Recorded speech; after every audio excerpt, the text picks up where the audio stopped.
Has ruled this morning that the school finance system in Texas, while imperfect, is constitutional. So the case brought against the state by 600 school districts and 600 school districts did not prevail. The state prevailed. And really, I think it supports what all of us, or most of us, or many of us in the legislature said. Our finance system does have flaws. It's not perfect, but it is constitutional. Now let's talk about the main issue. And that, by the way, is a very important issue. Let's talk about the main issue we call the press conference for. I don't see the particular writer here this morning, but someone had a headline this morning. Patrick calls superintendent a dictator and blames the transgender policy on Obama. They actually were mocking me, but they actually, their headline proved to be right. Because I was right yesterday. Many of you were in the press conference. You said, well, why do you say it's connected to Obama? Clear it was connected to Obama. Because the language in the Fort Worth guidelines echoed what Loretta Lynch is suing North Carolina over, and it's based on Title IX, which I believe is flawed. And I don't think it will hold up in court. But as you know, late last night, Barack Obama did exactly what I said would happen. He did it sooner than I thought. But I said on Tuesday, this was a statewide and a national issue. Now let's get to the heart of Obama's policy.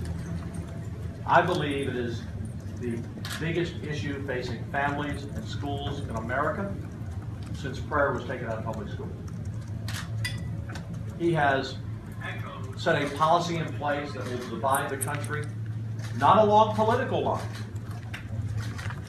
but along family values and school districts. He says he's going to withhold funding if schools do not follow the policy.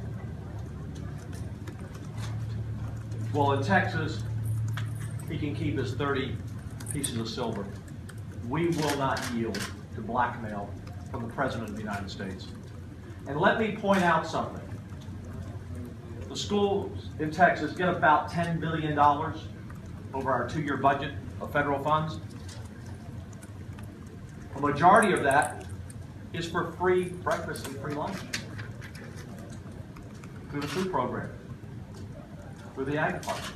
So Barack Obama, if schools don't knuckle down to force girls showering with boys and force 8-year-old girls to have to endure boys coming into their bathroom, he's taking money from the poorest of the poor.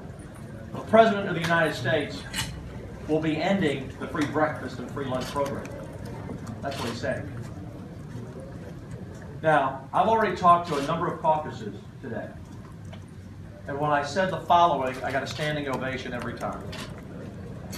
And it was, again, we will not be blackmailed by the President's 30 pieces of silver. We will not sell out our children to the federal government. And the people in Texas and the legislature will find a way to find as much of that money as we can if we were forced to. There is no compromise on this issue. This is a modern-day come-and-take-it issue, and the President of the United States, like the Superintendent of Fort Worth, is not coming and taking our children. This is also going to be a tremendous boost to a program that I've been supporting for years, school choice. If this eventually prevails in the courts, I don't think it will, but if it does, parents are going to demand, not just then, but now, to take their tax dollars and put their children in private schools. Just like when prayer was taken out of public schools, it really became the impetus for the homeschool movement. I believe you're going to see an explosion of homeschools if this prevails.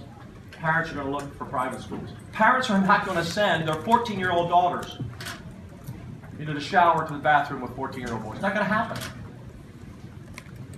And as I said yesterday on the stage and in the interview, this is not a partisan issue. Many of you know Representative Desotel. Before the President ruled, I understand he put out a letter yesterday talking about the Fort Worth issue, that it was a distraction, that we have more important things to do. And I remind you that in Houston, as I've said on the stage yesterday, and I've said to you, we defeated this ordinance in Houston from an East Parker by a 2-to-1 margin in a city that's pretty much 2-to-1 Democrat. The president is going to find Democrat families are going to push back against this. Republican families, black families, brown families, white families. This goes against the values of so many people. It has nothing to do with anyone being against a transgender child or a gay child. Nothing to do. We address harassment and bullying in the country and in the state.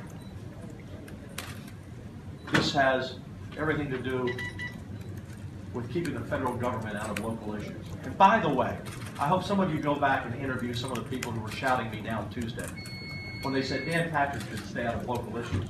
First of all, I knew it wasn't a local issue. But I have a feeling that some of those same hypocrites today will be cheering the president for him interfering in every schoolhouse in America. They will be hypocrites in that position. But the reason that he's stepping in and I stepped in are totally different. I stepped into Fort Worth because the superintendent circumvented the school board and circumvented the parents, and they had no local voice. And someone had to step in. On the other hand, the president is stepping in not to defend the parents, but to attack the parents. The president is getting involved where he should not get involved. The school district is the heart of our communities. But as the superintendent did, the president did. In the middle of the night, in secret, without Congress, without people, without any input from the education community, is foisting this divisive and harmful policy. And let's remember, this policy does nothing to better educate our students.